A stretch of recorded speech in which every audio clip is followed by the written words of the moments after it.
ganun, yung mga ganun experience gusto kong i-share. Ceramic coating day. Kaya naisip ko mag-ceramic coating kasi bagong pintura siya.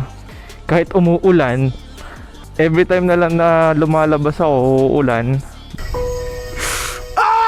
Right impressions na rin to simula nung nakuha ko tong bike since October ata last year.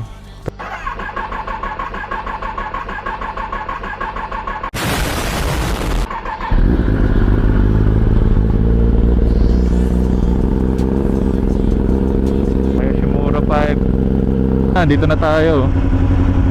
J Paintworks. Iba na yung pangalan nila.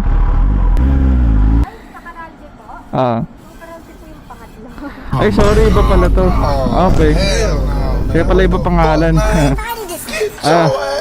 JP, kala ko nag-iba ng pangalan. Nadi pala tayo.